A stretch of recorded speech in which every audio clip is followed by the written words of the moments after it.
Joining me now, William Cohen, the former Secretary of Defense, Bill Clinton's administration also, who served in the Senate and the House with a lot of drama there. But first, I wanted to ask you about our breaking news on North Korea. It looks, according to some sources, both U.S. and Japanese, as though this could be another ICBM, another long-range missile, after their successful launch on July 3rd and 4th. And the fact is, according to my reporting, they are now 2 years ahead, closer on the timeline of miniaturizing a warhead. If they get the re-entry, fixed, and they seem to be making a lot of progress, they could reach the U.S. mainland with a nuclear warhead.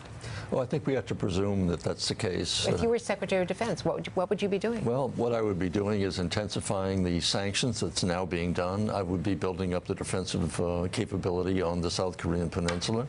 I would be doing the same thing with Japan, and perhaps even talking about giving them offensive capability in the region in order to have a really strong deterrent in addition to ours. A number of other things, but I would intensify the sanctions to say to the North Korean regime, we're going to try to bring about a collapse of your economy so that you can't keep doing this. And it may not be possible. We won't have the support of the Chinese or the Russians, so it had to be unilateral or as many friends as we can get to shut down their ability to generate the kind of revenue that would support this continued testing. Now, you travel all over the world all the time and speak to world leaders. This worked with Iran when we put secondary sanctions and stopped Iran from, dealing in dollars in the banking system that dominates the world. We can do that to Chinese banks. We can do that to Russian entities as well. We've done it because of Ukraine to Russia already. So why can't we really ramp it up? I think we have to. I think that is one of the major goals right now, is to ramp up the sanctions, to say we're not going to sit back and allow him to continue to test and test and test, and then 2018, a short year from now or less, say that we can hit San Francisco or Hawaii or California. I mean, now, Southern California. We have had successful tests recently of missile defenses based in the Kodiak region in Alaska. So off the coast of Alaska, we've been firing missile defenses and we're testing, but they can't be 100% certain. So we keep hearing reports from the White House about a preemptive strike, yet all of our reporting is their facilities are underground. They have mobile launchers now. We don't know if this was, again, a mobile launcher, but, maybe solid-state fueling, which gives us less time to spot them from overhead from satellites. So we don't know where their stuff is. A preemptive strike really doesn't make sense. It's not rational. It would, in fact, precipitate a conflict in which hundreds of thousands, if not millions, would die. And so our posture is reactive. It is defensive. It is not designed to initiate a preemptive strike. Could we do so? The answer is yes, but at great cost. So I think our goal is to squeeze and squeeze and squeeze until the regime says, okay, let's make a deal. They're not there yet, and I think also by increasing the defensive capability of Japan and South Korea and possibly considering offensive capability there, because the South Koreans in the past have asked for permission to have a greater capability of striking the North. We have restrained that for fear that we might be really aggravating the situation. I think now it may be a different situation. We have a new president who's been trying to say, let's do it diplomatically. This ought to get his attention that the North is not interested in doing something diplomatically. They want to have a nuclear weapons capability which can threaten the United States. Does it make any sense with North Korea having nuclear weapons? They have an arsenal. Now they have ICBMs. All they have to do is marry the two. Does it make any sense for the president to be picking a fight with the rest of the world by canceling the Iran agreement and undermining his Secretary of State 90 days from now?